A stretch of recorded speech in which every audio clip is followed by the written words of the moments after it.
Kasus COVID-19 yang dilaporkan Bali mencapai puluhan pada Senin 24 Agustus 2020. Jumlahnya mencapai 63 orang.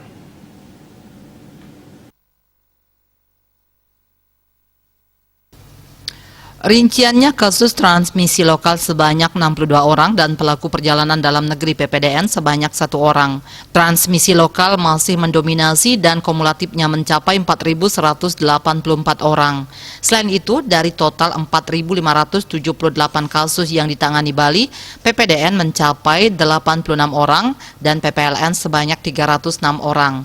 Untuk sebaran kasus baru, keseluruhan kabupaten kota melaporkan tambahan warga terjangkit.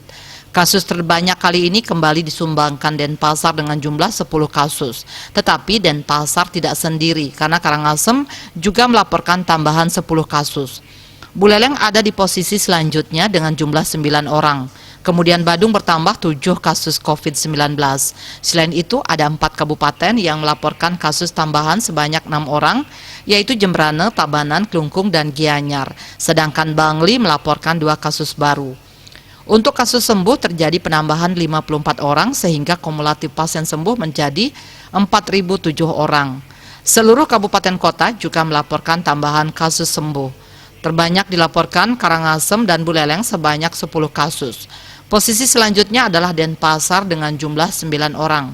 Kemudian Bangli melaporkan 6 pasien sembuh. Tabanan dan Badung sama-sama melaporkan 5 kasus sembuh. Sedangkan 3 kabupaten lain yang melaporkan tambahan kasus sembuh yakni Gianyar 4 orang, Klungkung 3 orang, dan Jembrane 2 orang. Masih ada kasus aktif sebanyak 516 orang. Kasus meninggal bertambah sebanyak 1 orang. Kumulatifnya berjumlah 53 orang. Rinciannya 51 WNI dan 2 WNA. Dia Dewi Bali Pos melaporkan.